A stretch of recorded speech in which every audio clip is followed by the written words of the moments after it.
같이 기도드리겠습니다.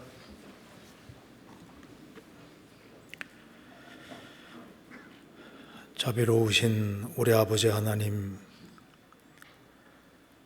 오늘 저희들을 한자리에 불러 모아주시고 하나님의 말씀으로 교훈받게 해주신 것을 감사합니다.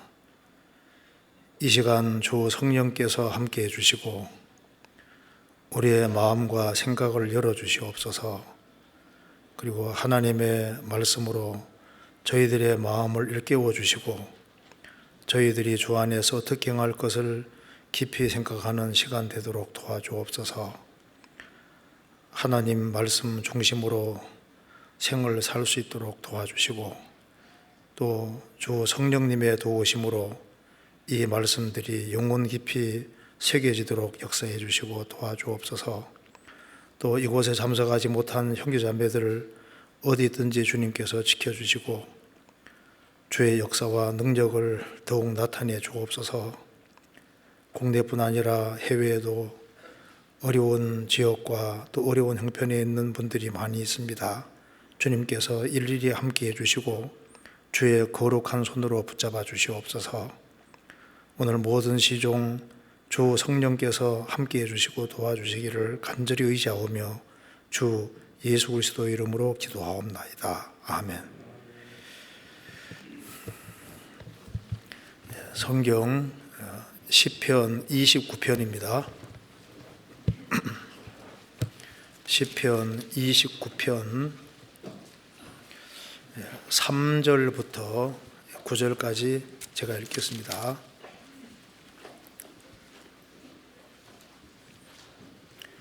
시편 29편입니다. 3절 여호와의 소리가 물 위에 있도다. 영광의 하나님이 뇌성을 발하시니 여호와는 많은 물 위에 계시도다. 여호와의 소리가 힘있으며 여호와의 소리가 위엄차도다. 여호와의 소리가 백향목을 꺾으시며 여호와께서 레바논의 백향목을 꺾어 부수시도다. 그 나무를 송아지같이 뛰게 하시며 레바논과 시련으로 들송아지같이 뛰게 하시도다. 여호와의 소리가 화염을 가르시도다. 여호와의 소리가 광야를 진동하시며 여호와께서 가데스를 광야를 진동하시도다. 여호와의 소리가 암사섬으로 낙태케 하시고 살림을 말갛게 벗기시니 그 전에서 모든 것이 말하기를 영광이라 하도다. 거기까지입니다. 오늘 시편 29편을 중심으로 해서 좀 말씀을 드려보도록 하겠습니다. 시편 29편은 하나님이 영광의 하나님인 것을 좀 말씀하시면서 이 시편 기자가 뇌성과 번개를 통해서 뭔가 중요한 것을 느낀 것으로 보입니다. 그래서 여기에 29편 3절에서부터 9절까지 말씀 속에 여호와의 소리란 말이 7번 기록이 되어 있습니다. 보시면은 3절에 여호와의 소리가 물 위에 있도다. 여기 3절부터 여호와의 소리가 나와 있고 4절에도 여호와의 소리가 힘이 있으며 여호와의 소리가 위엄차도다. 여호와의 소리가 또 2번 나와 있죠. 5절에도 여호와의 소리가 백향목을 꺾으시며 또 7절에도 여호와의 소리가 화염을 가르시도다. 8절에도 여호와의 소리가 광야를 진동하시며 9절에도 여호와의 소리가 암사섬으로 낙태케 하시고 살림을 말갛게 벗기시니 총 7번 기록이 되어 있습니다. 여호와의 소리가 7번이나 여기에 기록이 되어 있는데요.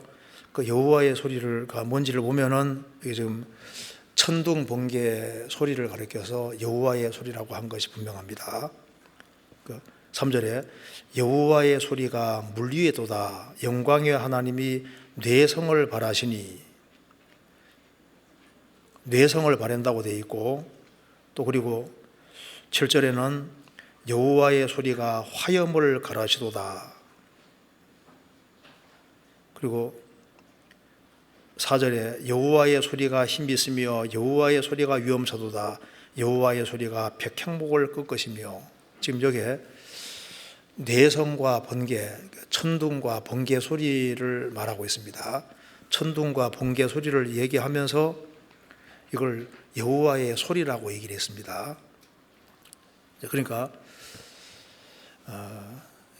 이 시편 기자 다윗은 천둥과 번개가 치는 그것을 보면서 그것을 가리켜서 여호와의 소리라고 했고, 거기에서 뭔가 이렇게 중요한 것을 깨우친 겁니다.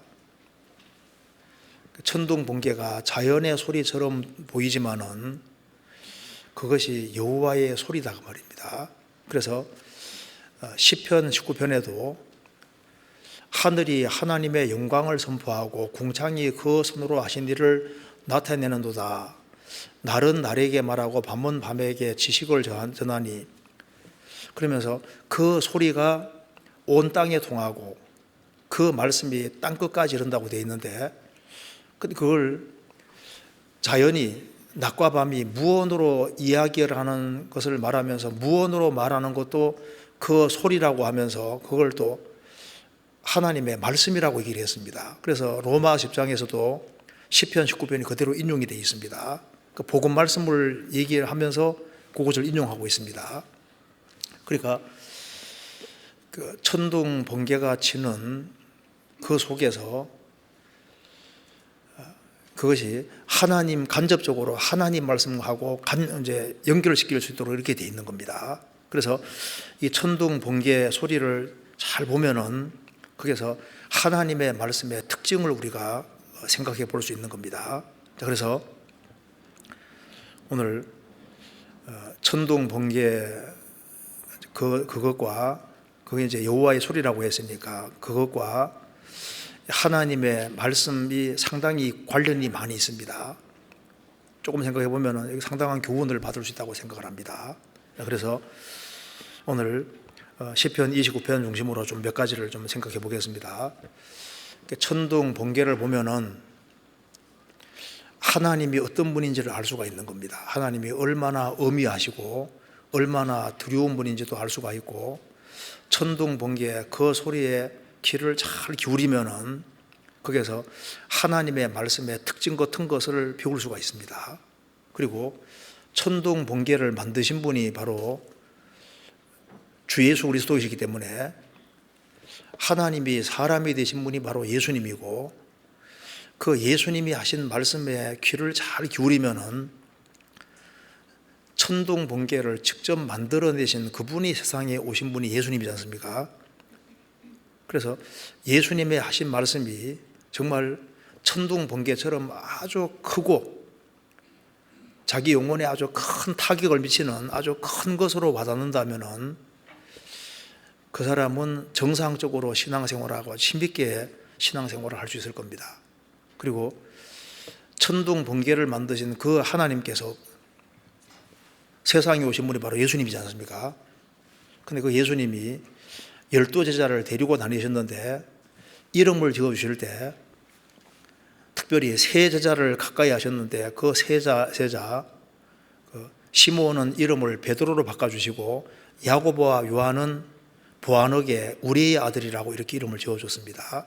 우리를 직접 만드신 분이 우리의 아들이라고 이렇게 지어주셨는데 그 세 사람의 모습은 12제자를 대표하고 우리 모든 성도들을 대표하고 있는 거예요. 그래서 우리 시대에 이 타락한 시대에 우리가 천둥 번개를 잘 생각을 해보면은 우리가 어떻게 살아야 될지도 알 수 있으리라고 생각을 합니다. 그래서 이걸 한번 좀 구체적으로 생각을 해보겠습니다. 제가 한번 이렇게 인터넷에 검색을 해보니까 번개가 칠 때 그 속도가 초속 10만 킬로미터 정도 된답니다. 그러니까 빛이 가는 속도의 한 3분의 1 정도 된다니까 굉장히 빠른 거지 않습니까? 그리고 이제 번개가 한번 칠 때 순간 전압이 100억 볼트 정도 된답니다. 그리고 태양 표면 온도가 6,000도인데 태양 표면 온도 4배가 넘는 27,000도 뜨거운 열이 발생한답니다. 그래서 번개가 굉장한 거죠. 자, 천둥 번개는 인간이 태어나서 죽는 그 사이에 전 세계 모든 사람들이 경험하는 것에 속할 겁니다. 아마 천둥 번개 치는 것은 전 세계에서 다 경험하고 있을 겁니다. 이거 보편적인 겁니다. 그리고 천둥과 번개는 일단 사람을 놀라게 한다는 특징이 있는 거예요. 그리고 천둥이 갑자기 쾅 치면은 뭐가 떠오릅니까? 일단 잘못한 것이 떠오르죠. 지은 죄들이 생각나고 일단 두려움과 공포를 불러일으킵니다. 그리고 하나님은 이게 새소리만 만든 것이 아니라 아주 무시무시한 천둥 번개, 옛날에 폭탄이 없는 그 시절에 천둥 번개라는 걸 만들어냈는데 이 번개가 연속적으로 치면 굉장히 무섭거든요. 천둥 번개는 사람을 대체로 겸손하게 만들 수 있습니다. 그리고 하나님이 계획적으로 만들어 놓으신 거예요. 우리가 전도 집회할 때 욥기 26장 자주 찾지 않습니까? 번개가 하는 기능이 크게 두 가지인데 하나는 만민을 징벌하기 위함이고 또 하나는 음식물을 풍성히 제공해 주기 위함이다. 그걸 비웠을 겁니다. 그러니까 번개는 사람을 위협만 하는 것이 아니고 하나님이 번개 공장 통해서 전 세계에 풍성한 음식물들이 나오게 하고 바위만 앙상한 곳에도 식물들이 많이 있는데 그 식물들에게 비료를 내려주는데 연간 10억 톤 정도의 비료가 생긴다는 걸 들어보셨을 거 아니에요. 그러니까 이제 번개가 인간에게 아주 이로운 역할을 하는 동시에 굉장한 두려움 같은 것을 불러일으킵니다. 그래서 일단 번개하면 떠오르는 것이 두려움을 불러일으키고 어떤 징벌용으로 많은 생각을 하게 됩니다. 왜? 벼락 맞아 죽은 사람도 많거든요. 어떤 사람은 벼락을 맞았는데 7번이나 맞고도 살았더라니까요. 일생 동안 7번, 그거 맞기 어렵잖아요. 한 번 맞기도 어려운데 7번이나 맞았는데 구사일생으로 죽지는 않고 실제로 7번 맞았어요. 그러니까 번개가 참 인간이 살아가는데 할 때 인간하고 굉장히 가깝습니다. 번개 때문에 충격을 크게 받은 사람 누군지 아시죠? 루터가 이제 공부를 마치고 자기 집에 왔다가 이제 다시 학교로 돌아가는 길에 번개가 자기의 아주 가장 가까이에서 친 겁니다. 그러니까 거의 죽을 뻔한 겁니다. 그때 충격을 받고 자기도 모르게 그냥 입에서 내가 수도사가 되겠습니다. 성 안나여 나를 도우소서, 내가 수도사가 되겠습니다. 그리고 공부를 다 뒤로 하고 이제 수도원에 들어가서 그 나중에 이제 신부가 되고 이제 구원까지 받게 되고 종교개혁까지 일으키게 됩니다. 그러니까 그 번개는 루터에게 중요한 역할을 했지 않습니까? 어떤 사람은 막 아주 큰 죄를 지으려고 폼을 잡는데 그때 하필이 막 천둥 번개가 막 너무 세게 내리쳐서 너무 겁이 나서 범죄를 중지한 그런 일도 역사 기록이 있습니다. 그러니까 번개는 분명히 두려움을 불러일으키는 아주 중요한 특징이 있습니다. 이런 얘기 들어보셨어요? 제가 옛날에 들은 얘기인데 우리나라 그 교회 초창기 때 이제 도둑놈 두 사람이 이제 어디 도둑질 하러 간 겁니다. 그래서 오늘 이 집을 털자고 이제 계획을 딱 세웠는데 그 털로 가는데 갑자기 천둥 번개가 세게 치면서 막 비가 억수같이 와서 일단은 좀 비를 피해야 되겠다 싶어 딱 보니까 교회당이 하나 보이는 거예요. 그래서 교회당 입구에서 이제 비가 그치기를 기다리는데 비가 안 그치는 겁니다. 그래서 이제 비가 계속 오니까 춥고 이렇게 하니까 일단은 교회당에 좀 들어가서 있자 하고 교회당 문 열고 싹 들어가 보니까 교인들이 몇 명 없는 거예요. 근데 목사님이 이래 보니까 못 보던 사람, 남자 두 사람이 들어와서 앉아 있는 거예요. 설교 내용을 갑자기 바꿨습니다. 야, 이놈들아, 너희들이 11조 때 먹고 도역질 많이 하고 그래가지고 죄 지은 거지 않습니까? 그걸 막 쫙 얘기를 하는데, 저 목사님이 뭐 자기들 하는 짓을 다 알고 있는 것처럼 얘기를 하는 겁니다. 그래서 말씀 끝나고 난 다음에, 아이고 목사님, 우리가 죽을 죄를 지었습니다. 남의 집 털러 가다가 이렇게 했는데 이걸 어떻게 아셨냐고. 그래서 이제 오늘부터 우리가 둘이 이 교회 교인이 되겠습니다 해가지고 이제 기독교인 됐다고 하는데, 그 뒤는 모르겠습니다. 어쨌든 간에 이게 천둥 번개는 그게 귀를 잘 기울이면은 틀림없이 우리에게 뭔가 얘기해 주는 것이 있는 겁니다. 그래서 여기도 다윗이 시편 29편 쓰면서 이게 천둥 번개를 가리켜서 여호와의 소리라고 했거든요. 천둥 번개를 만드신 분이 하나님이시고, 거기에다가 귀를 잘 기울이면은 거기에서 하나님이 얼마나 엄위하시고 두려운 분인지를 느낄 수 있도록 되어 있는 겁니다. 우리가 이 대우주를 보면은 우주가 얼마나 큰지를 점점 알지 않습니까? 이 거대한 우주를 만드신 그 절대자, 여호와는 광대하시니 크게 찬양할 것이라, 그의 광대하심을 청량치 못하리로다. 무한히 크신 그 하나님께서 이 천지 만물을 창조하셨습니다. 우리가 태산같이 큰 산을 본다든가, 그리고 넓은 바다를 본다든가 할 때 뭔가 좀 압도되는 걸 느끼지 않습니까? 거기서 뭔가 신적인 두려움, 위험 같은 걸 느끼는데, 우리가 아주 쉽게 하나님이 얼마나 엄위하시고 얼마나 두려운지를 알 수 있는 아주 좋은 길이 바로 천둥 번개가 칠 때, 그것이 우리에게 이것을 만드신 이분이 얼마나 두려운 분이고 위험에 찬 분인지를 느낄 수 있다 그 말입니다. 그래서 다윗은 천둥 번개를 가리켜서 여호와의 소리라고 말씀을 하신 겁니다. 욥기 37장 찾겠습니다.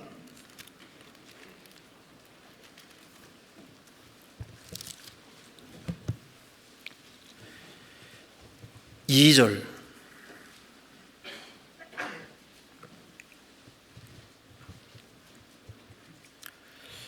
먼저 36장 20절부터 보겠습니다.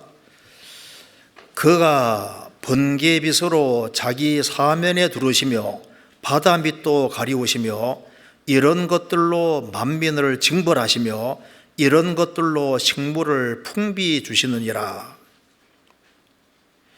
그는 번개빛으로 그 두 손을 싸시고 그것을 명하사 표대를 맞추게 하시나니. 그 다음에 2절. 하나님의 음성 곧 그 입에서 나오는 소리를 들으라 들으라.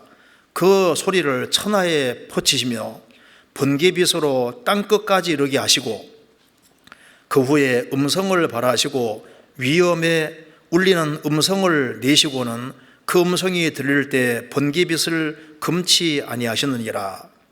하나님이 기이하게 음성을 울리시며 우리의 헤아릴 수 없는 큰 일을 행하시느니라.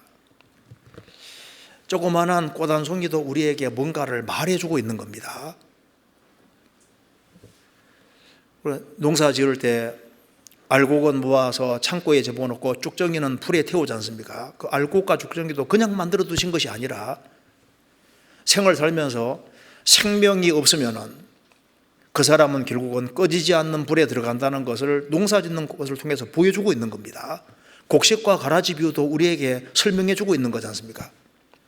비슷하게 생겼지만은 하나는 곡식이고 하나는 거짓입니다. 똑같이 신앙생활하지만 하나는 참 그리스도인이고 하나는 아닌 거예요.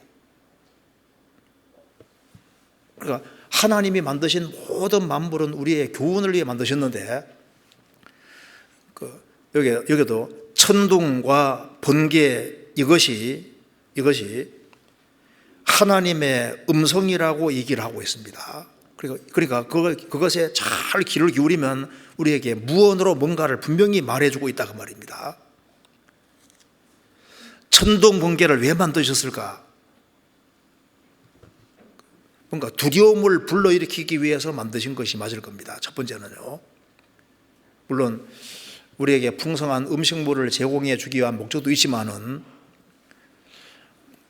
그 죄의 두려움, 하나님의 엄미하심, 하나님의 두려움, 심판의 두려움, 이런 것을 일깨워 주려고 만든 것이 맞을 거다 그 말입니다. 이스라엘 백성들이 출애굽을 했을 때 하나님이 시내산에 강림하셨을 때 그게 우레와 번개 소리가 나옵니다. 하나님 나타나실 때 우레와 번개와 빽빽한 구름, 얼마나 이스라엘 백성들이 무서워했는지 그 두려움에 떨었습니다. 모세도 말하기를 나도 심히 떨린다. 그러니까 번개와 천둥 번개는 두려움을 불러일으키는 것이 맞습니다. 그래서 불신자들을 향해서는 천둥 번개가 칠 때 악에 대해서 경고를 하는 겁니다. 너희들이 그런 식으로 살면은 하나님의 심판을 피할 수 없다는 것을 무언으로 말해주는 거예요. 그리고 구원받은 사람도 마찬가지입니다. 구원받은 사람도 신앙에 잠에 빠져 있는 사람들에게 천둥 번개 이런 걸 통해서 영혼을 각성시키고 어떻게 살아야 될지를 무언으로 말해주는 것이 있다 그 말입니다. 그래서 성경 쭉 읽으면은 구약시대 때 이스라엘 백성들을 쳐들어오는 대적을 하나님 물리치실 때 그 우레와 번개 이걸 사용해서 대적을 물리치기도 하시고 이스라엘 백성들을 경고할 때도 하나님께서 천둥 번개 이것을 사용하신 것이 성경에 나와 있습니다. 그래서 천둥 번개를 통해서 하나님께서 무언으로 하나님은 엄미하시고 하나님이 두려운 분이시고 살아계신 하나님 앞에서 죄를 짓는 것이 심각하다는 것을 얘기해 주고 있는 겁니다. 시편 29편 다시 보시겠습니다.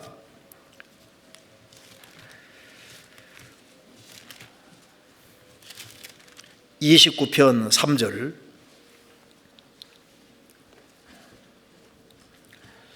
여기 이제 3절부터 9절까지의 말씀 속에 여호와의 소리라는 말이 7번 나와 있는데 왜 천둥 번개 소리를 가리켜서 여호와의 소리라고 7번이나 강조했을까? 물론 이게 실제를 말하고 있는데 이것이 하나님의 말씀의 특징과 상당히 연결되어 있는 것이 맞을 겁니다. 하나님 말씀의 특징도 천둥 번개 모습하고 상당히 유사한 거예요. 그래서 천둥 번개가 만들어내는 그 역할보다 훨씬 더 큰 역할을 하나님 말씀이 하고 있는 겁니다. 한번 생각을 해보겠습니다. 3절. 여호와의 소리가 물 위에 돋아 영광의 하나님이 뇌성을 발하시니 여호와는 많은 물 위에 계시도다. 아마 여기에 이 시를 쓰고 있는 다윗이 아마 지중해 바닷가에서 봤는지 그건 정확히 알 수 없지만은 여호와의 소리가 물 위에 돋아 여호와는 많은 물 위에 계시도다. 아마 지중해 같은 이런 바다 가까이에서 천둥 번개가 치는 것을 보면서 그 뭔가 아주 압도적으로 뭔가를 느낀 것 같습니다.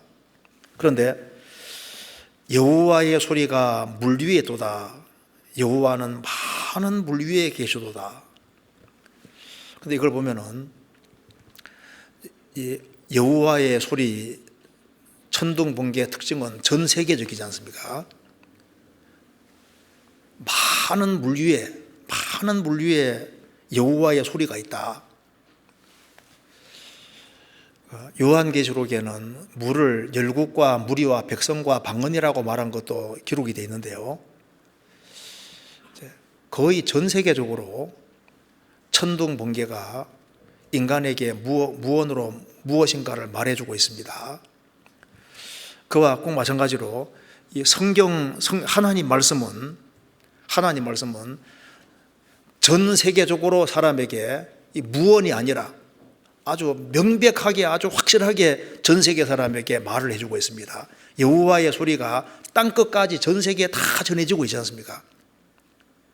그런데 여기 이제 우리가 이 말씀에서 좀 이제 교훈을 받을 것이 몇 개 있는데요. 자, 4절은 같이 읽어보겠습니다. 여호와의 소리가 힘 있으며 여호와의 소리가 위엄차도다. 여기 여호와의 소리가 신비 있다. 여호와의 소리가 위엄차도다. 천둥 번개 소리가 얼마나 무섭고 신비 있고 위엄이 있는 것처럼 하나님의 말씀의 특징도 꼭 이와 같습니다. 이걸 이제 여호와의 소리를 하나님 말씀으로 바꾸어서 한번 생각을 해보면요, 여호와의 소리, 여호와의 말씀이 신비스미요 여호와의 말씀이 위엄차도다. 성경만큼 위엄이 있고 성경만큼 권위가 있고 성경만큼 신비 있는 것은 없습니다. 이 우주와 지구 안에서 가장 강력한 것이 하나님의 말씀인 거예요. 성경 전도서 8장입니다.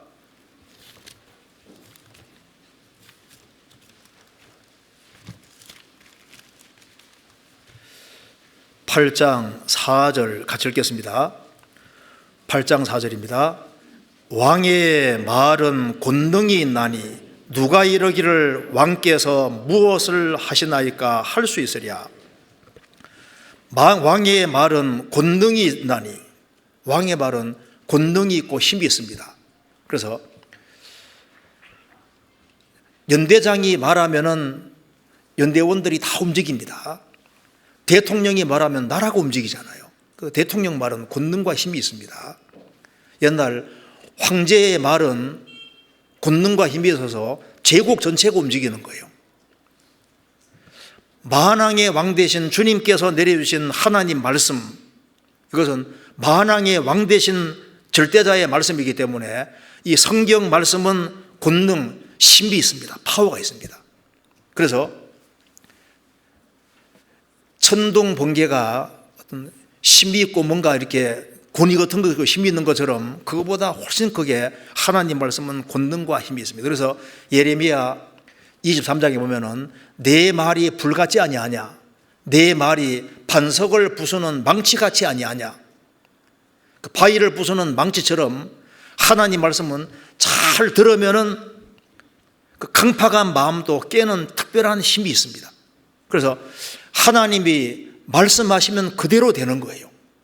왜 권능이 있다고 하냐면은 그 말씀대로 되기 때문입니다. 창세기 1장에 하나님이 천지를 창조하시고 2장 1절에 보면은 천지와 만물이 다 이루니라. 하나님께서 천지 만물을 창조하시고 다 이루니라. 그것도 천지 창조하실 때 하나님이 말씀으로 창조하셨습니다. 말씀하심에 그대로 된 겁니다. 요한복음 19장 30절에 예수님이 죽으실 때 다 이루었다. 예수님이 역시 읽고 오셔서 다 이루었다. 구원을 문자 그대로 다 이루신 겁니다. 요한계시록 21장에 보면은 사람을 영원한 천국에 드리고 구원 안 받은 사람은 영원한 꺼지지 않는 불에 집어넣으시고 이루었도다. 말씀대로 정확히 됩니다. 왜 이 성경이 힘이 있고 파워가 있냐면은 성경은 1900년 전에 완성된 책인데 기록된 말씀대로 문자 그대로 정확히 이루어지니까 이 권능이 있는 겁니다. 그래서 시편 147편 15절에 보면은 그 말씀을 땅에 보내시니 그 말씀이 속히 달리는도다. 하나님 말씀하시면은 속히 달려서 그대로 되고 정한 때가 되면 정확히 이루어지는 겁니다. 성경 전체의 3분의 1이 예언인데 지금까지 성경대로 문자대로 이루어졌고 지금도 이루어지고 있고 앞으로도 그대로 이루어집니다. 그렇기 때문에 여호와의 말씀은 힘이 있으며 위엄차도다. 말씀은 위엄이 있고 힘이 있습니다. 그래서 신구약 성경 전체가 문자 그대로 이루어집니다. 예수님 말씀하시기를 율법의 한 획이 떨어짐보다 천지의 없어짐이 쉬우리라. 천지는 없어지겠으나 내 말은 없어지지 아니하리라. 하나님 말씀은 파워가 있고 힘이 있습니다. 그래서 지금 인간이 써놓은 책들은 힘이 없어요. 한때 뭐 잠깐 힘을 발휘하는 것처럼 보여도 금방 사그러집니다. 성경은 역사 무대에 실려졌고 계속적으로 파워, 힘을 행사하고 권능과 능력을 행사하고 이 말씀을 잘 들으면은 말씀은 사람을 바꾸는 특별한 힘이 있는 거예요. 시편 29편입니다.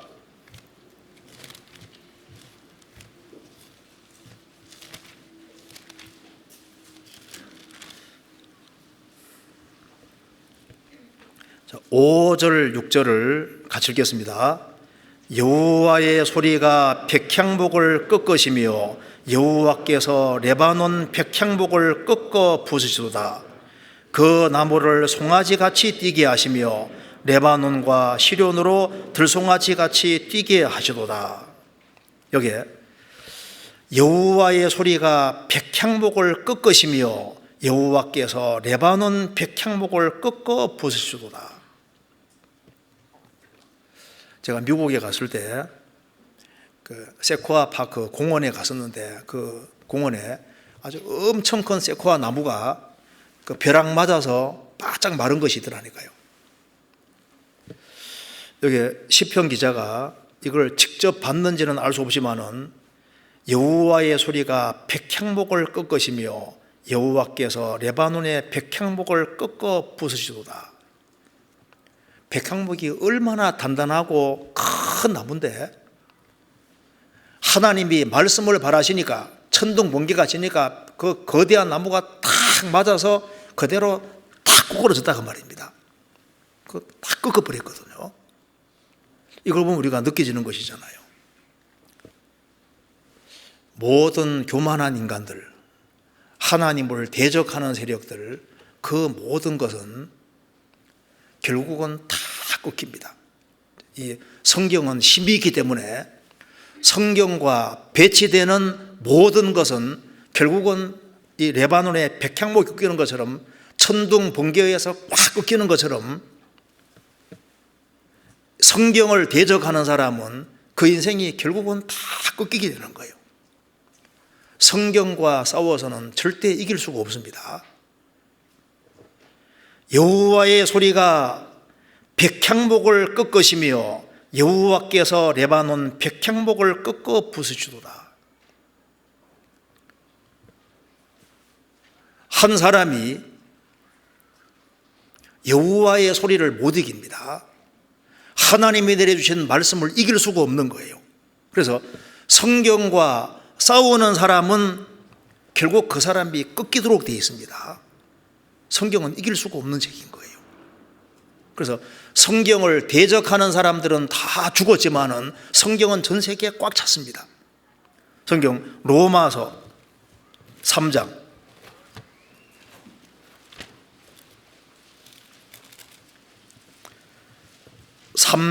4절입니다.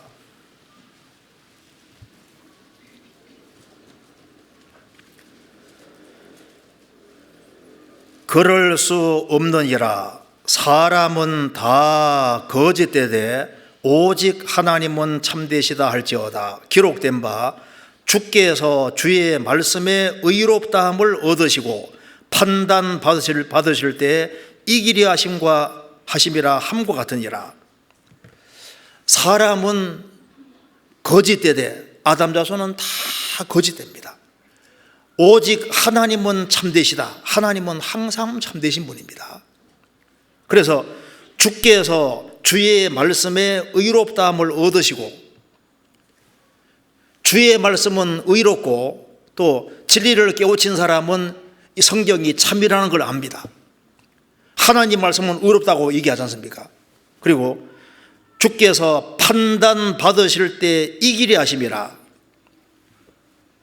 인생들이 하나님을 판단하고 하나님 말씀을 판단할 때 누가 이기느냐? 하나님이 다 이기신다고 말입니다. 시편 51편에 보면은 주께서 꺾으신 뼈로 즐거워하게 하소서, 꺾으신 뼈라는 말이 나와 있고 시편 34편에는 그 모든 뼈를 보호하시며 그 중에 하나도 꺾이지 아니하도다. 예수님은 유월절 어린 양이시기 때문에 유월절 어린 양은 뼈가 꺾이지 않습니다. 시편 22편에 말한 대로 예수님 뼈는 탈골이 됐지만 꺾여지지 않았습니다. 그런데 다윗은 죄를 짓고 난 이후에 살인죄와 간음죄를 짓고 난 이후에 주께서 꺾으신 뼈라고 했습니다. 뼈가 꺾이면 얼마나 고통스러워요. 죄인의 뼈는 꺾였습니다. 예수님 십자가 달리셨을 때도 두 행악자는 이제 발이 부러뜨려서 꺾여서 죽었는데 예수님은 뼈를 꺾지 않았지 않습니까? 예수님 뼈는 꺾이지 않았는데 죄인의 뼈는 다 꺾였습니다. 이게 뭘 말합니까? 하나님 뜻과 계획과 발성과 배치되는 모든 것은 다 꺾인다는 것을 보여주는 거예요. 성경 창세기부터 요한계시록까지 성경이 무엇을 얘기하고 있습니까? 하나님 말씀을 대적하고 하나님 말씀에 어긋난 모든 것은 다 백향목이 그냥 확 꺾이는 것처럼 다 꺾인다는 걸 말해주고 있는 겁니다.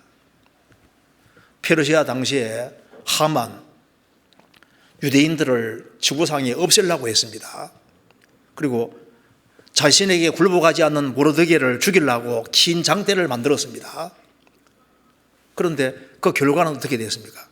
결과는 하만 그 사람 자신이 그냥 다 꺾이는 거예요. 자기가 달리게 되는 겁니다. 그런 일이 성경에 쫙 기록되어 있죠. 세례 요한 목을 자른 분봉왕 헤롯, 사도행전 12장 보면은 그게 이제 화친하기 위해서 모였던 시돈 사람, 이런 사람들이 헤롯이 이긴 하니까 막 죽게 세워서 이것은 신의 소리입니다 하면서 이제 신격화시키면서 높여주니까 에헴하다가 하나님이 탁 치시니까 어떻게 됐습니까? 충이 먹어 죽으니라. 충이 먹어. 그 교만한 헤롯을 하나님이 한 대 딱 치니까 그대로 충이 먹어 죽으니라. 성경 사도행전 12장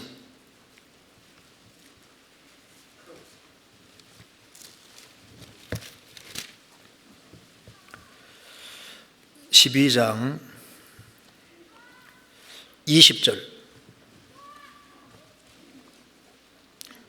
12장 22절 백성들이 크게 부르되 이것은 신의 소리요 사람의 소리는 아니라 하거늘 헤롯이 영광을 하나님께 돌리지 아니하는 고로 주의 사자가 고치니 충이 먹어 죽으니라.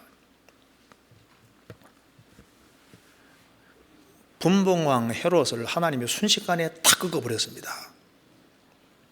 다니엘서 5장에 바벨론 제국의 마지막 왕 벨사살, 느부갓네살 왕이 예루살렘 침공해서 거기서 이제 성전에 많은 기구들을 바벨론 옮겼는데 잔치할 때 성전에 그 거룩한 그릇으로 술 퍼먹는 데 사용했습니다. 분벽에서 글자가 나왔는데 메네 메네 데겔 우바라신, 세어보고 세어보고 저월에 달아보니 부족해서 패한다, 그런 뜻입니다. 분벽에 글씨가 나온 그날에 그대로 확 꺾이잖아요. 죽습니다.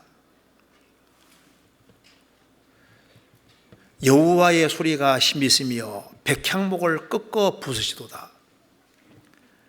그러니까 하나님을 등지는 길을 택하는 모든 사람은 결국에는 딱 죽음 건너가면 그대로 탁 꺾여서 멸망으로 떨어지게 되는 거예요. 그 옛날에 여성 편력이 심한 그 바이럴이라는 사람, 바이런, 낭만파 시인 알지 않습니까? 근데 그 사람이 죄를 많이 짓고 이렇게 했기 때문에 인생 말년에 이제 죽음이 가까이 왔을 때 고민을 무척 많이 했습니다. 예수님에 대한 조롱도 많이 했는데 예수님께 자기 인생을 부탁을 하긴 해야 되겠는데 자존심도 있고 고민을 많이 했습니다. 믿을 거냐 말 거냐, 믿을 거냐 말 거냐. 근데 결국은 어디에다가 운명을 던졌냐면은 에라 모르겠다고 안 믿는 쪽에다가 운명을 던졌습니다. 믿지 않고 죽음 건너가면은 그대로 꺾이게 되는 겁니다. 그렇잖아요. 지금 여기에 시편 29편에 말씀한 대로 여호와의 소리가 힘이 있으며 여호와의 소리가 백향목을 꺾어 부수시도다. 그걸 왜 기록해 놨을까요? 그 백향목 꺾이는 거 그거 자랑하려고 한 게 아니라 그걸 통해서 배우라, 그 말입니다. 하나님을 대적하는 모든 사람은 다 거대한 나무가 꺾이는 것처럼 다 꺾이고 여호와의 소리는 못 이긴다 그 말입니다. 하나님 말씀은 이길 수 있는 사람이 없는 거예요. 성경 예레미야 28장, 예레미야 28장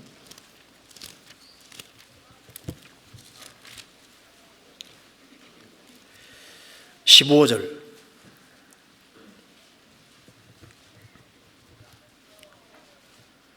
(28장) 15절입니다. 1097페이지입니다. 선지자 예레미야가 선지자 하나냐에게 이르되 하나냐여 들으라. 여호와께서 너를 보내지 아니하셨거늘 내가 이 백성으로 거짓을 믿게 하는도다. 그러므로 여호와께서 말씀하시되 내가 너를 지면에서 제하리니 내가 여호와께 피역하는 말을 하였음이니라.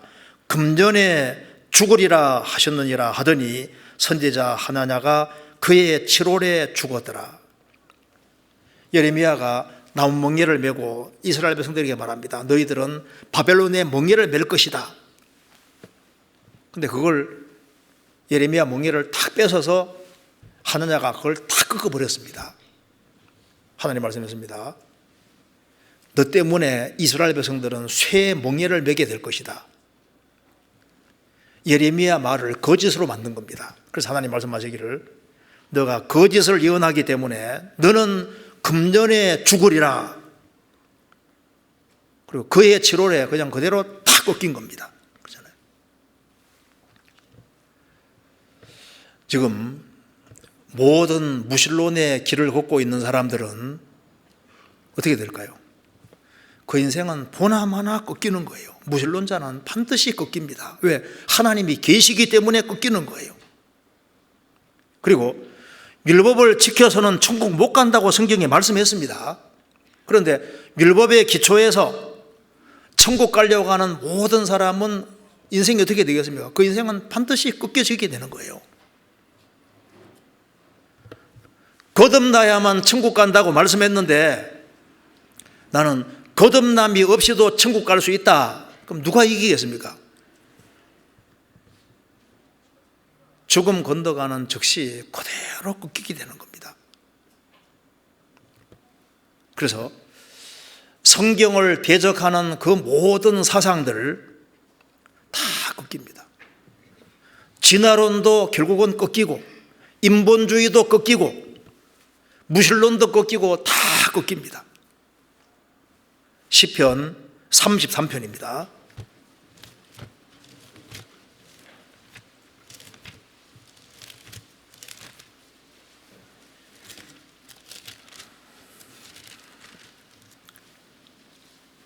(33편)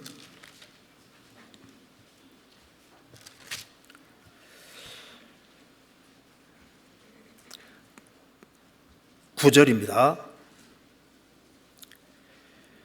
저가 말씀하심에 이루었으며 명하심에 경고히 서도다. 여호와께서 열방의 도모를 피하시며 민족들의 사상을 무효케 하시도다. 여호와의 도모는 영영이 서고 그 심사는 대대히 이르리로다. 여호와께서 열방의 도모 계획은 폐하시고 민족들의 사상을 무효케 하시도다. 여호와의 도모 하나님의 계획은 영영이 서고 그 마음에 계획하는 바 뜻하시는 바는 대대리로다. 그대로 됩니다. 그리고 역사 속에서 하나님을 대적하던 도시들은 다 꺾였습니다. 소돔 고모라는 불이 내려왔잖아요. 우리 잘 아는 두로성, 두로 사람들이 교만에 그걸 날릴 때 성경에서 두로라는 도시를 하나님이 물속에 다 집어넣는다 했는데 알렉산더 대왕 쳐들어와서 그대로 두로 도시는 물속에 그대로 들어갑니다.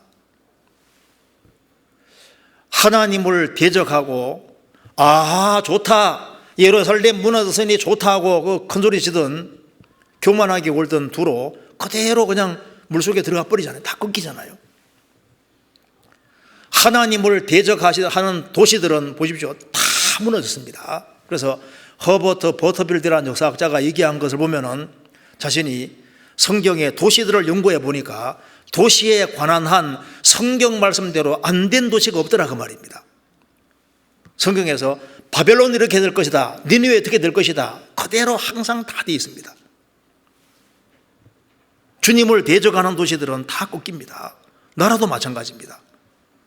다니엘서 읽어보면은 바벨론 대제국 한때를 풍미했는데 교만하니까 주님이 딱 꺾으니까 그대로 딱 꺾이잖아요. 그 다음 메디아 페르시아 꺾입니다. 헬라 제국 꺾이지 않습니까? 로마도 망하고, 에집트는 얼마나 화려하고 큰 도시인데, 큰 나라인데, 에스겔 29장 보면은 하나님께서 이 에집트를 아주 미약한 나라가 되게 할 것이다, 그대로 다 꺾으니까 지금 힘없는 나라로 되어 있잖아요.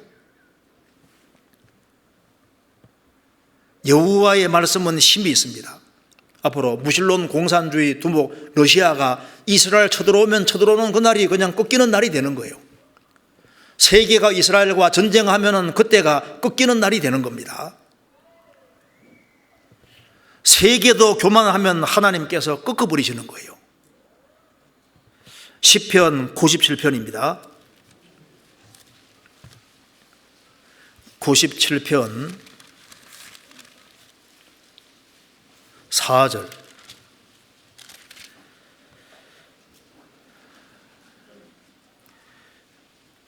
그의 번개가 세계를 비추니 땅이 보고 떨어도다. 하나님의 번개가 세계를 비추니 땅이 보고 떨어도다. 제가 요즘 그 코로나 보면은, 코로나19 이거 보면은 하나님이 만드신 피조물 중에 지극히 작은 것 중에 작은 거, 눈에 보이지도 않던 그 조그만한 그 코로나 바이러스가 그거 하나 앞에서도 세계가 절절절 매는 거 봐요. 그거 보면은 인간이 참 무능력하다. 하나님 뭐 큰 거 사용할 필요 없이 그냥 코로나 바이러스 이거 하나 앞에서도 인간이 절절절 매고 어떻게 할 줄 모르잖아요. 인간은 인간의 연약함을 알아야 됩니다. 그런데 노아 시대도 하나님을 추방시킨 시대입니다. 하나님 우리를 떠나소서. 우리 시대도 하나님을 정말 무시하는 시대가 됐습니다. 그래서 여호와를 대적하는 자는 산산이 깨어지도록 되어 있고, 세계도 하나님을 대적하면은 그런 세계가 꺾여지도록 되는 거예요. 그것이 바로 7년 환란이지 않습니까? 노아 시대 때 끝까지 하나님을 대적하니까 전 세계는 물속에 들어간 것처럼 앞으로 전 세계가 하나님을 대적하면 전 세계는 앞으로 불 속에 들어가게 돼 있는 겁니다. 성경 사무엘상 2장 10절.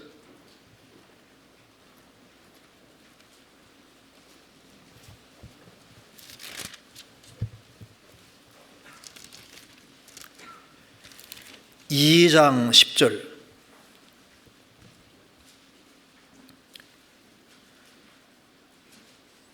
여호와를 대적하는 자는 산산이 깨어질 것이라. 하늘 우레로 그들을 치시리로다. 여호와께서 땅끝까지 심판을 베푸시고 자기 왕에게 힘을 주시며 자기의 기름 부음을 받은 자의 뿔을 높이시리로다 하니라. 여호와를 대적하는 자는 그냥 깨어지는 것이 아니라 산산이 깨어질 것이라. 하늘 우레로 그들을 치시리로다. 여호와께서 땅끝까지 심판을 베푸시고, 7년 혼란은 하나님의 분노가 폭발하는 날이 되는 겁니다. 그래서 천둥번개 보면은 그걸 통해서 우리가 하나님 말씀 특징을 볼 수 있는 거예요. 모든 교만한 세력은 다 꺾인다는 것을 우리에게 설명해 주고 있는 겁니다. 자, 성경 다시 보시겠습니다. 시편 29편에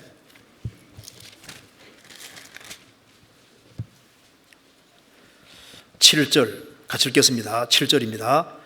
여호와의 소리가 화염을 가르시도다. 여기 여호와의 소리가 화염을 가르시도다. 이게 얼른 잘 이해가 안 되는데, 여기에 제가 원어를 한번 찾아봤습니다. 찾아보니까 화염이라는 단어가 라보트 엣인데, 이게 레헤바 플러스 엣이 합성어라고 합니다. 그래서 이 레바는 불꽃, 창이나 칼, 끝을 의미한답니다. 에시는 불이고, 그래서 불의 불꽃들 혹은 불의 칼 끝들로 이렇게 번역된답니다. 그래서 화염을 가르시는도다, 나누신다 그 말입니다. 여기 보면은 여호와의 소리가 화염을 가르시도다. 그러니까 그 뾰족한 칼처럼 아주 날카로운 끝으로 가를 것을 가르신다. 여기 보면 그러니까 원어 뜻도 창이나 칼의 끝을 가르친다고 하니까 얼른 생각나는 구절이죠. 요거하고 비슷한 구절이 성경 어디에 있습니까? 히브리서 찾아보시겠습니다. 히브리서 4장.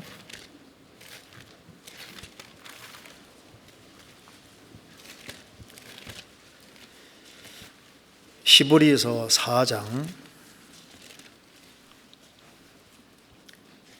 12절.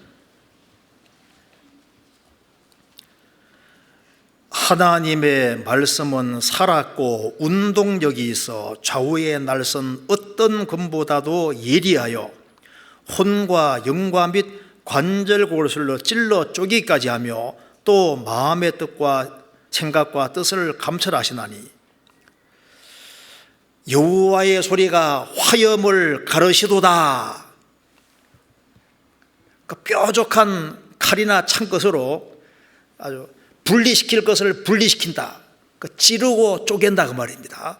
그래서 하나님 말씀은 살아있고 운동하는 힘이 있기 때문에 좌우의 날선 어떤 검보다도 예리하여 혼과 영과 및 관절골수를 찌르기도 하고 쪼기까지 한다. 창것처럼 뾰족한 것으로 탁 찌르고 쪼개는 건 나누는 겁니다. 그래서 하나님 말씀도 그와 유사한 거예요. 그래서 하나님 말씀도 제대로 들으면 하나님 말씀은 이 칼과 비슷해서 양날 가진 어떤 검보도 예리하기 때문에 그대로 찔러 말씀을 그대로 들으면 정확히 영과 혼과 및 관절골수를 찌른다. 그래서 하나님 말씀을 들으면 이상하게 마음이 찔리잖아요. 찌르고 그리고 쪼갠다는 것은 분리시키는 겁니다. 그래서 분리를 시키는데 창세기 1장 천지창조하실 때 빛과 어둠 하나님 말씀하시니까 빛과 어둠이 나누어지고 궁창 위의 물과 궁창 아래 물이 나누어지고 바다의 수육지가 나눠지고 쫙쫙 구분시킵니다. 그래서 하나님 말씀은 들으면은 마음에 질려서 어찌할꼬. 그래서 신기하게도 이 교회 안에 역사하시는 주님의 모습이 요한계시록 1장에 나와 있는데 예수님이 교회의 중심에 계신데 예수님 입에서는 뭐가 나온다고요? 입에서는 이한 검이 나온다고 해요. 날카로운 검이. 그래서 주님 역사하시는 교회 안에서 같이 말씀을 배우고 하면은 말씀 들으면 자꾸 찔리는 거예요. 찔리고 그 다음에 구원의 길로 인도해야 될 영혼들이 막 생각이 나고 내가 잘못 살아간 것에 대한 반성도 생기고 그리고 분별력을 생기게 만들어서 이것이 옳은 길이구나 그런 길이구나 이런 것을 쫙쫙 구분시켜 주시고 그런 힘 같은 것이 있는 거예요. 그래서 불꽃이 화염을 가르시는도다. 우리 시대에 영적으로 굉장히 탁해지는 시대입니다. 그래서 분별력을 잃기가 아주 쉬운 시대입니다. 제가 불꽃이 화염을 가르시는도다 쫙 가른다 그랬는데 그걸 이렇게 상상해 보면서 뭐가 생각나냐 하면요, 이 성경 창세기부터 요한계시록까지 쫙 그러는 게 뭐겠습니까? 예수님의 보혈이 성경 속에 쫙 흐르고 그게 하나님, 영원하신 하나님의 공의와 사랑이 흐르고 그게 예수님 피가 쫙 흐르고 있고 그리고 이스라엘 역사가 성경 전체에 쫙 흐르고 있잖아요. 참 놀라운 것은 성경을 자꾸 배우면은 찔리고 그리고 콕 찌르는 힘이 있고 그리고 성경을 배우면은 분별력이 생기는 거예요. 이건 참이구나 거짓이구나. 지금 지옥 갈 사람에게는 먼저 그 사람이 천국 갈 수 있는 확실한 답부터 깨닫게 해서 성경대로 정확히 거듭나게 하는 이것을 먼저 도와야 되는 겁니다. 지옥 갈 영혼에게 아무리 좋은 얘기 많이 해봐도 소용이 없잖아요.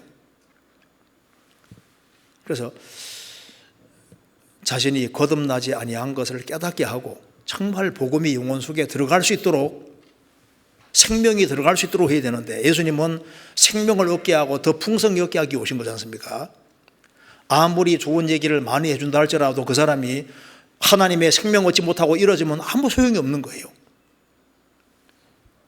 다시 보시겠습니다. 성경 시편 29편 8절.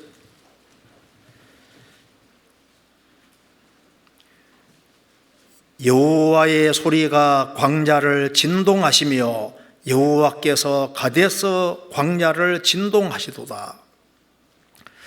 여호와의 소리가 광야를 진동하신다, 흔든다는 겁니다. 두려워 떨게 만드는 겁니다. 여호와의 소리가 광야를 진동하시며 흔드신다는 겁니다. 여호와께서 가데스 광야를 진동하시도다. 그래서 천둥과 번개는 뭔가 흔드는 힘이잖아요.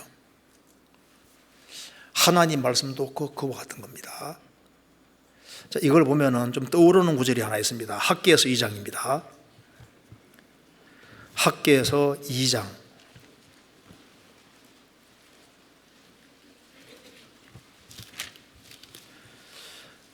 1311페이지입니다.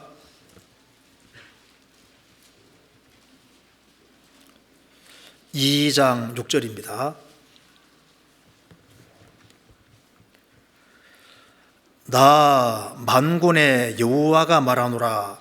조금 있으면 내가 하늘과 땅과 바다 육지를 진동시킬 것이요 또한 만국을 진동시킬 것이며 만국의 보배가 이르리니 내가 영광으로 이전에 충만케 하리라. 만군의 여호와의 말이니라. 이 전은 스룹바벨이 짓는 성전 말합니다. 여기 만국의 보배는 예수님 말하고 있습니다. 그런데 만국을 진동시킬 것이다, 이 말씀대로 예수님이 세상에 오셔서 다니는 곳마다 역사가 나타났습니다. 예수님이 죽으시고 부활하신 이후에 오순절에 성령이 강림하시고 복음이 전해지는 곳마다 떠들어서 가잖아요. 천둥 소리, 번개 소리 이런 것이 대지를 흔드는 것처럼 하나님의 말씀, 특별히 복음의 말씀은 사람을 흔드는 힘이 있습니다. 그래서 복음이 전해지는 곳에는 조용하지 않아요. 성경이 말씀하기를 이 파에 대해서는 어디에서든지 반대를 받는 줄 우리가 안다. 복음이 전해지는데 아무 일이 안 생길까요? 지옥 갈 사람이 천국 가는 일이 실제로 벌어지는데 아무 일이 안 생기겠습니까? 예수님 말씀하시기를 모든 사람이 너희를 칭찬하면 너희에게 화가 있도다. 모든 사람이 칭찬하면 화가 있도다. 거짓 선자들에게 이와 같이 하였느니라. 거짓은 내버려 둡니다. 그런데 복음이 전해지면은 그 많은 문제들이 생기게 되어 있는 거예요. 그래서 한 가정 안에도 한 사람이 정말 거듭나게 되면은 집안 식구가 일시적으로 원수도 되고, 한 동네 안에 한 사람이 정말 거듭나면은 왕따 되기도 하고, 초대교 당시에 추례당하기도 하고, 그 문제들이 많이 생기게 되는 거예요. 복음이 전해지면은 조용하게 되는 게 아닙니다. 마귀가 묘에 있거든요. 그래서 복음을 전해서 한 사람 한 사람 영혼이 정말 거듭나는 일이 벌어지고 하면은 반드시 마귀의 반대가 있습니다. 예수님 말씀하시기를 세상에서는 너희가 혼란을 당하나 담대하라, 내가 세상을 이겨노라. 복음을 전하면은 반대를 받는 것을 각오해야 됩니다. 예수님이 배척받은 세상이고 사도들이 죽임당한 세상을 잊지 말아야 됩니다. 그래서 예수님 초림하셔서 죽으시고 부활하신 후에 성령이 강림하실 때부터 복음이 전해지는 과정에, 교회가 형성되는 과정 속에 많은 어려움 속에서 전도가 되고, 그래서 진동시키는 일이 있다고 말입니다. 처음에는 복음으로 진동시키시고 나중에는 하나님께서 전 세계의 기반을 흔들어 버리는 거예요. 앞으로 이 지구가 전체가 흔들리도록 되어 있습니다. 만국의 보배 되신 예수님이 전해지는 그곳에, 예수님이 들어가는 곳마다 그게 많은 대적들이 생기고 미움이 생기고 문제들이 생기도록 되어 있는데, 내가 진리 가운데 살아가는데 아무 일도 안 벌어진다 그러면 신앙을 점검해 볼 필요가 있는 거예요. 그리고 실제로 주님의 말씀은, 구원의 말씀을 받아들이지 않는 사람은 심판의 말씀이 나가도록 되어 있기 때문에 앞으로 끝까지 복음 안 받아들이면 하나님이 지구의 기반을 완전히 흔들어 버립니다. 여기 말씀대로 땅뿐 아니라 하늘까지 진동하리라 흔들어 버리는 거예요. 성경 찾아보시겠습니다. 이사야 2장 13절입니다.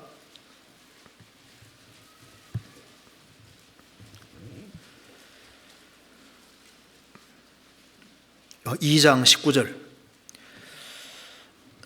7년 환란기입니다. 사람들이 아멸과 토굴로 들어가서 여호와께서 일어나사 땅을 진동시키시는 그의 위엄과 그 광대하심의 영광을 피할 것이라. 환란 속에 들어가면은 핵전쟁이 나고 하기 때문에 사람들이 이제 밑으로 숨어드는데, 아멜과 톡을 밑으로 숨어들지만은 하나님께서 지구의 기반을 흔드시기 때문에 아무도 못 피합니다. 이사야 13장입니다. 12장입니다. 13장, 이사야 13장 12절. 내가 사람을 정금보다 희속케 하며 오벨의 순금보다 희귀케 하리로다. 나 만군의 여호와가 분하여 맹렬히 노하는 날에 하늘을 진동시키며 땅을 흔들어 그 자리에서 떠나게 하리니. 환란 속에서 뭐 땅 속에 숨어들든 어디로 숨어들든 간에 하나님이 지구의 기반을 흔들기 때문에 살 수가 없는 거예요. 도망갈 생각하지 말고 빨리 나와서 구원받는 것이 현명한 겁니다. 그렇잖아요. 근데 요즘은 참 신기해요. 요즘은 어릴 때는 막 천둥 번개 소리 들으면 무서웠는데, 나이가 들어가면 들어갈수록 그 천둥 번개 소리 들어도 뭐 별로 감각이 없거든요. 왜냐하면 원인을 전부 다 2차적인 원인으로 설명하고 있기 때문에 그렇습니다. 천둥, 번개 이런 걸 다 자연현상으로만 설명하는데, 그 자연현상을 만드신 분에 대해서는 잊고 있는 거예요.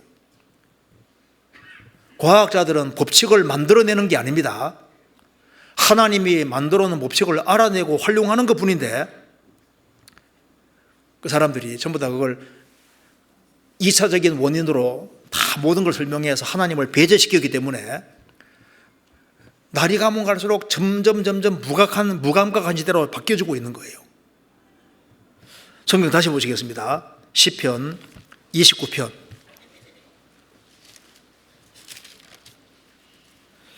그리고 여기에 9절입니다. 여호와의 소리가 암사슴으로 낙태케 하시고 살림을 말갛게 벗기시니 그 전에서 모든 것이 말하기를 영광이라도다. 여호와의 소리가 암사슴으로 낙태케 하시고, 2번 밑에 뭐라 했습니까? 새끼를 낳게 하시고 살림을 말갛게 벗기시니. 그러니까 이제 새끼가 나올 때가 됐는데 힘주고 이제 힘을 주는데 잘 안 나오는데, 천둥번개 갑자기 꽉 치는 바람에 자기 놀래가지고 힘을 확 줘가지고 태어났는지 어쩐지 여기에 낙태기라는 말이 여기에 새끼를 낳게 하시니, 이걸 이제 우리가 좀 좋은 의미로 좀 생각을 해보면요, 살림을 말갛게 벗기신다. 천둥번개가 지나가면서 살림을 팔갛게 싹 벗긴다. 벌거벗은같이 드러나게 한다는 말씀 비슷하지 않습니까? 하나님의 말씀은 살았고 운동력이 있다고 말하면서 만물이 자기를 상관하시는 제 눈앞에 벌거벗은같이 드러나느니라. 하나님 말씀은 폭로시키는 힘이 있습니다. 살림을 밝게 벗기시는 것처럼 성경을 배우면은 아주 알몸으로 딱 서게 되는 거예요. 여기 속에 있는 게 싹 다 드러나게 되는 겁니다. 그와 동시에 암사섬으로 낙태케 하시고 새끼를 낳게 하시고, 그리고 벗기는 일도 있고 낳는 일도 있다고 말입니다. 근데 이거 보면은 하나님 말씀도 특징이 좀 유사하잖아요. 하나님 말씀 배우면은 우리 상태를 그대로 폭로시키는 것도 되고, 또 하나님 말씀이 전해지는 곳에는 또 탄생이라는 것도 있고, 그래서 사람 영혼이 탄생하는 것도 하나님 말씀을 통해서 탄생이 되는 겁니다. 거듭나는 것도 말씀으로 거듭나는 거지 않습니까? 그리고 여기에 그 뒤에 모든 것이 말하기를 영광이라 하도다 이런 말을 봐서는 암사섬으로 새끼를 낳게 하시고, 이 번역이 좀 더 이렇게 마음에 와닿는 것 같습니다. 그래서 여기 이제 3절부터 9절까지를 보면은 여호와의 소리가 천둥 번개를 가리키는 것이지만, 이걸 조금 더 묵상을 좀 더 해보는 식으로 가면은 이것이 하나님 말씀의 특징과도 상당히 유사하다는 걸 알 수 있지 않습니까? 그리고 이제 조금 더 생각을 해봅시다. 이제 이 우레와 번개 이런 것을 만드신 분이 바로 예수님입니다. 예수님. 만물을 직접 지으신 분이 바로 예수님입니다. 하나님이 사람이 되신 분이 바로 예수님인데, 천둥 번개를 만드신 분이 세상에 오셨습니다. 그래서 태초에 말씀이 계시니라. 이 말씀이 하나님과 함께 계셨으니 이 말씀은 곧 하나님이시니라. 말씀이 육신이 되어 우리 가운데 거하시매, 말씀이 육신이 되셨고, 누가복음 9장 보면은 하늘에서 소리가 나기를 너희는 저의 말을 들으라, 예수님 말씀을 들으라고 했습니다. 그런데 이 예수님 말씀에 귀를 잘 기울이면은 어떤 천둥과 번개 소리보다 이거 정말 심각한 소리라는 걸 알 수 있습니다. 그 천둥 번개를 만드신 바로 그분이 직접 하신 말씀이잖아요. 사람이 거듭나지 아니하면 하나님 나라를 볼 수 없느니라. 그러면 거듭 안 나면 하나님 나라를 볼 수 없는 것이 사실인 거예요. 좁은 문으로 들어가기를 힘써라. 너희에게로 오노니 들어가기를 구하여도 못하는 자가 많으리라. 주여 구원을 얻는 자가 적으니까 좁은 문으로 들어가기 힘써라. 들어가기를 구하여도 못하는 자가 많으리라. 들어가기를 구하는 사람은 교회 다니는 사람들이잖아요. 그런 사람 중에도 못할 사람이 많으니까 좁은 문으로 들어가기를 힘써라. 확실히 중생하고 확실히 거듭나야 될 것을 말씀하신 겁니다. 그리고 전도하러 갔는데 복음 배쳐가면은 발에 먼지를 털어버리라. 얼마나 이게 무서운 말입니까? 말씀을 배쳐가면 발에 먼지를 털어버리라. 너의 눈이 죄지으면 빼버리라. 발이 죄지면 찍어버리라. 손이 죄지면 찍어버리라. 그렇게 해서라도 지옥에 안 가는 것이 낫다. 예수님이 마태복음 23장에서 말씀하셨습니다. 뱀들아, 독사의 새끼들아, 너희가 어떻게 지옥의 판결을 피하겠느냐. 얼마나 무시무시한 얘기입니까? 뱀들아, 독사의 새끼들아, 너희가 어떻게 지옥의 판결을 피하겠느냐. 지옥에 대해서 제일 많이 말씀하신 분이 예수님입니다.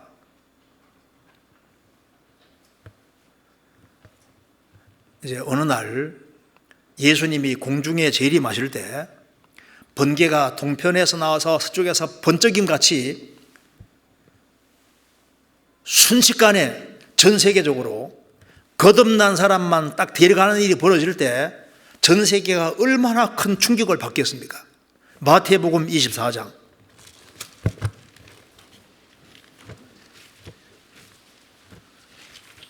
마태복음 24장 27절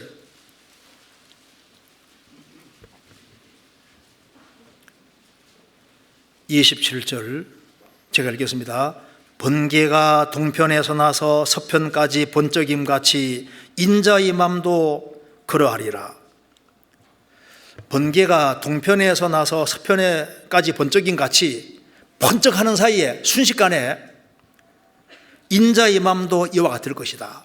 그래서 천상에서 이리로 올라오라. 그래서 거듭난 사람만 다 데려갈 때, 그게 거듭난 사람은 모든 가정 문제는 그거로 끝입니다. 그리고 사람 간의 어떤 갈등 문제도 다 끝이고 여러 가지 고민은 다 끝나고 지상의 것을 뒤로하고 올라가는 거예요. 주님이 우렁찬 소리를 발해서 이리로 올라오라. 전 세계적으로 거듭난 사람만 딱 데려가는 겁니다. 남는 사람은 혼란 속에 들어가게 되는 거예요. 얼마간의 사람이 사라질지를 알 수가 없지만은 우리 가까운 사람이 없어졌대, 가족누가 사라졌대, 뭐 구원인이 거듭나야 되는데 한 사람들이 사라졌대 하면 얼마나 큰 충격이겠어요. 그런 일이 벌어집니다. 그런데 그런 것보다 훨씬 더 무서운 것이 있는데요, 산자와 죽은 자를 재판하시는 분이 바로 예수님인데, 예수님을 통해서 거듭나지 아니한 사람은 죽음 건너가서 최고의 심판대에 섰을 때 심판석에 앉아 계신 분이 누굽니까? 예수님입니다. 예수님이 이제 구원을 받지 아니한 사람에게 말을 할 때 그건 천둥 번개 소리하고 비교할 수 없잖아요. 주여 주여 우리가 주의 이름으로 선자 노릇하며 주의 이름으로 귀신 내쫓고 주의 이름으로 만능 권능 행치 않았으면 우리를 모르시다니요. 내가 너희를 도무지 알지 못하니 불법을 행하는 자들아 내게서 떠나가라. 천둥 번개 소리가 무서운 겁니까? 이 말이 무서운 겁니까? 나는 너를 도무지 알지 못하노라, 나를 떠나가라. 이것이야말로 무서운 소리가 아니겠습니까? 성경 마태복음 25장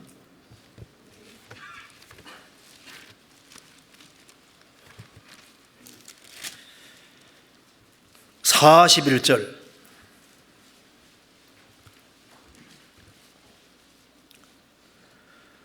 또 왼편에 있는 자들에게 이르시되 저주를 받은 자들아 나를 떠나 마귀와 그 사자들을 위하여 예비된 영영한 불에 들어가라.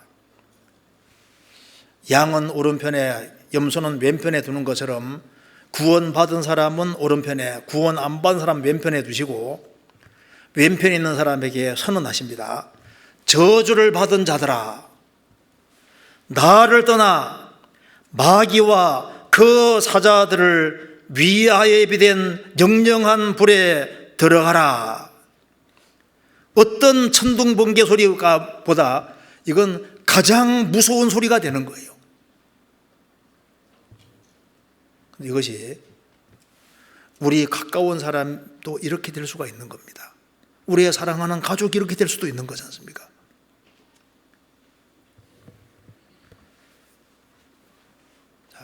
예수님이 하신 말씀, 성경에 나와 있는 말씀을 심각하게 생각을 해야 됩니다.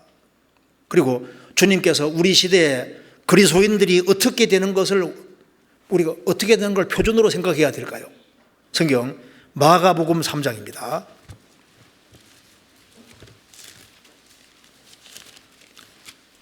(3장) 17절, 16절 17절을 제가 읽겠습니다. 이 12를 세우셨으니 시몬에게는 베드로란 이름을 더하셨고 또 세베대의 아들 야고보와 야고보의 형제 요한이니 이 둘에게는 보아너게 곧 우리의 아들이란 이름을 더하셨으며, 예수님이 12제자를 부르셨는데 12 중에 가장 가까이 한 3명에게 이름을 더해 주셨는데, 시몬에게는 베드로란 이름, 그리고 야고보와 야고보 형제 요한에게는 우리의 아들이란 의미로 보아너게 이렇게 이름 지어줬습니다. 이 세 사람은 12 사도들을 대표하는 사람입니다. 시몬은 불안정하다 그런 뜻인데 베드로는 아주 견고한 바위 그런 뜻, 견고한 돌 바위 이런 뜻입니다. 그러니까 주님께서는 베드로라는 이름을 지어줄 때 그리스도인들이 견고한 것을 보기 원하시는 마음이 있으실 겁니다. 그런 마음이 없다면 베드로라는 이름 지어줄 리가 없잖아요.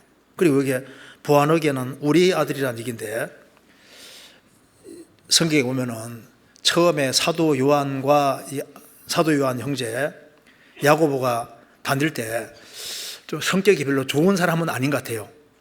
그래서 예수님 이 사람들이 주의 이름으로 막 귀신 내쫓기 때문에 우리가 금했습니다. 우리 따르지 않기 때문에 금했습니다. 예수님이 금하지 말라고 하잖아요.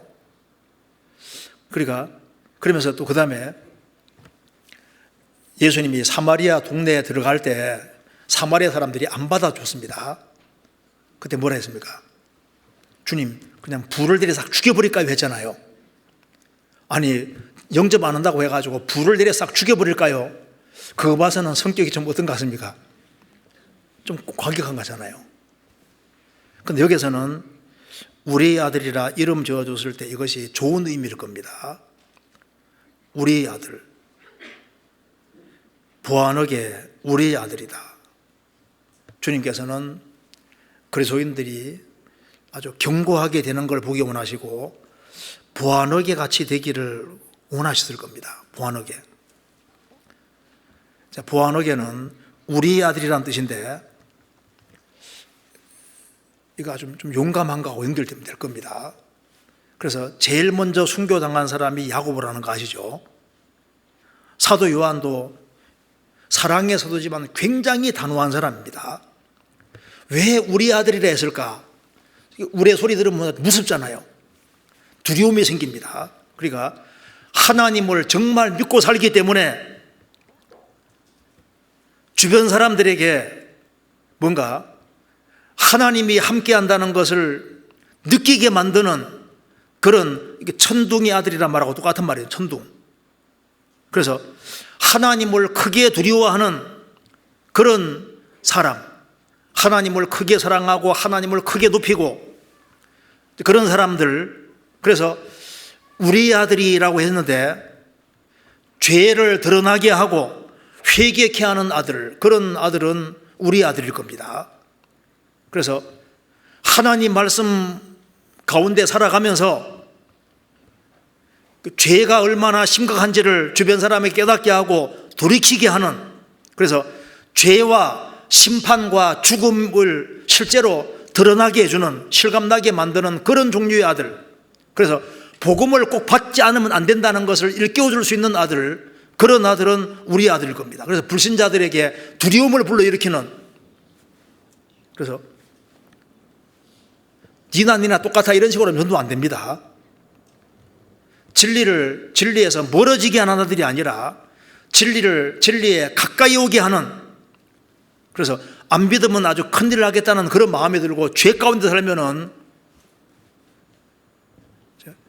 하나님 앞에 벌을 받을 수 있겠다는 그런 생각이 드는 그런 아들이 된다면 얼마나 좋겠습니까? 그래서 하나님을 기억나게 만드는 그런 아들들, 우리 아들. 그리고 만나면은 신앙생활 잘해야 되겠다는 그런 생각이 드는 그런 아들. 그리고 아주 용감한 아들. 그런 아들이 되는 것을 주님 원하실 겁니다. 그래서 야고보는 복음 전하다가 이제 순교당해 죽었고, 사도 요한도 정말 복음 위에 살다가 용감하게 살다가 갔습니다. 이스라엘 백성들이 우상 숭배할 때 모세는 이스라엘 백성들이 우상 숭배하는 거 보고 아주 크게 노했다고 되어 있잖아요. 이스라엘 백성들이 하나님이 아닌 우상을 섬길 때 노하는 마음이 생겨야지, 그래야지 정상적인 거잖아요. 죄 짓는 것도 보고도 편안하면은 우리 아들이라 할 수 없을 겁니다. 여호수아는 오늘날 섬기를 택하라. 하나님을 섬기든지 우상 섬기든지 아주 확실하게 택하라. 그리고 나와 내 집은 여호와를 섬기겠노라. 확실한 선택을 하는 겁니다. 이스라엘 백성들이 왕을 구하는 악을 행할 때 사무엘 선지자가 말했습니다. 너희들이 왕을 구한 게 얼마나 큰 악인 줄 아느냐고 하나님 기도하니까 하나님이 막 우레와 번개를 보내셔서 왕을 구하는 악이 얼마나 큰지를 보여줬습니다. 사무엘도 일종의 우리 아들과 비슷한 거예요. 다윗은 물맷돌로 골리앗을 죽였습니다. 하나님 편에 속해서 아주 힘있게 용감하게 살아갈 때 그런 사람들은 우리 아들과 비슷한 거예요. 다니엘의 세 친구 보면은 참 우리 아들 같잖아요. 죽으면 죽으리라 하는 그런 마음 가지고 살아가니까 얼마나 우리 아들 같습니까? 그러니까 성경 속에 우리의 아들들이 그와 유사한 아들들이 많이 있는데 세 사람에게만 이름을 이렇게 지어준 것은 세 사람만이 아니라 주님의 마음이 들어있을 겁니다. 우리 시대에 주님을 위해서 용감해지는 사람들이 적어지고 있습니다. 그리고 우리가 살아도 주를 위해, 죽어도 주를 위해 그런 사람들이 점점 적어지고 있는 거예요. 그래서 C.T.S. 로더가 말한 대로 초콜릿 군병은 많아지는데 진짜 씩씩한 용사들은 없어지고 있다 그 말입니다. 복음을 위해서 용감한, 주님을 위해서 용감한 그런 사람들도 적어지고 있고 세상에 교회들이 많지만은 우리 아들 같은 그런 교회들은 적어지는 거예요. 복음을 위해서 하나가 되고 뭉치고 하는 그런 사람들은 적어지고 있는 겁니다. 그런데 천둥 번개가 많이 치면은 굉장한 두려움이 한 번, 두 번, 세 번, 네 번 아주 많이 치는 어떤 나라에도 보면은 천둥 번개가 많이 치는 나라들이 있더라니까요. 그러면 훨씬 각성이 많이 될 거 아니에요. 그리스도인들이 생을 살아가는 가운데 하나님 말씀이 심각하게 와닿는다면 복인 겁니다. 우리 개인적으로도 언제 하나님 말씀이 크게 와닿았을까요? 우리가 구원받을 때도 내가 큰 고통 속에 있을 때 보통 그때 복음이라는 게 다 크게 와닿지 않습니까? 구원받고 난 이후에도 여러 가지 어떤 곤란과 어려움을 당할 때 어느 때 말씀이 아주 크게 천둥처럼 크게 와닿을 때가 있습니다. 하나님의 말씀이 아주 크게 와닿는 사람은 가난해도 별 문제가 안 되는 거예요. 핍박을 받아도 큰 문제가 안 될 수 있습니다. 왜? 하나님 말씀이 워낙 크게 와닿으면은 그 말씀을 어긴다는 것 자체가 상상이 안 되기 때문에, 그리고 하나님 말씀이 크게 와닿으면 그 말씀대로 될 것이 확실하니까 많은 그런 고통과 어려움 속에서 사실 벗어날 수도 있는 겁니다. 성경이 크게 와닿는 사람은 복이 있는 사람입니다. 그리고 하나님 말씀을 그대로 붙잡고 하나님 말씀을 있는 그대로 말할 때 그것이 힘이 있는 거예요. 한 그리스도인이 세상에서 다 구별되어서 진리 가운데 확실한 가운데 살아가면서 얘기할 때 주변 사람들이 그 말씀을 심각하게 받아들이게 될 겁니다. 그래서 우리 개인 신앙생활 속에서도 지금 사람의 소리가 너무 많아지는 시대에 인간의 소리가 하나님 말씀을 이기지 않게 해야 됩니다. 그래서 사람들의 소리를 많이 들으면서 하나님의 소리를 잘 안 듣는 거예요. 그리고 하나님 말씀, 이 마귀가 하는 얘기는 크게 들리고 하나님 말씀은 작게 들리면 이게 거꾸로 되고 있는 겁니다. 하나님 말씀이 심각하게 들리고 크게 들리고 귀하게 들리고 하나님의 작은 말씀이라도 크게 들리고 심각하게 들리면은 그 사람은 복이 있습니다. 왜냐하면은 하나님의 말씀을 두려워하는 사람은 구원도 받을 수 있고 또 생활 속에서도 하나님 말씀을 두려워하는 사람은 틀림없이 순종하는 길을 걷게 되는 겁니다. 그래서 하나님 말씀을 심각하게 받아들이는 사람은 교회 생활 안 할 수가 없는 거예요. 구약 시대는 이스라엘 중심이고 신약 시대는 주님이 교회를 세우셨기 때문에 하나님 말씀을 심각하게 받아들이는 사람이 어찌 교회 생활을 안 할 수 있냐 그 말입니다. 그리고 하나님 말씀을 심각하게 받아들이는 사람은 내가 교회에 일원이 됐다는 것 자체를 얼마나 자랑스럽게 생각하고 교회 이론으로만 있는 것도 얼마나 큰지 모르는 거예요. 그렇지 않습니까? 그리고 이제 교회 안에서 공급받는 가운데 가정생활, 개인생활, 가정생활, 사회생활, 전도생활 모든 것이 다 연결되는 겁니다. 자, 하나님 말씀이 영혼에 크게 왔다. 그리고 이것은 인간이 절대 이길 수 있는 적이 아닙니다. 어차피 성경이 이기게 되어 있으니까 어차피 성경에 항복하는 것이 가장 잘하는 길이고, 그리고 번개가 빠르게 움직이는 것처럼 천둥 번개에 들을 때 뭔가 이렇게 마음이 움직이는 것처럼 역사의 마지막 시대에 우리가 할 일이 있습니다. 그래서 그 일을 빨리빨리 하고 그렇게 하다가 우리가 주님 앞에 서야 되겠습니다. 같이 기도하시겠습니다. 자비로우신 우리 아버지 하나님, 많은 사람 가운데 저희들을 복음으로 불러주시고 하나님 자녀로 삼아주신 것을 진심으로 감사합니다. 저희들의 마음을 일깨워 주시고 하나님 말씀을 존귀 여기고 하나님 말씀이 마음속에 크게 와닿게 되도록 도와주시고 인간의 소리가 성경을 이기지 않도록 주님께서 함께해 주시고 도와주시옵소서.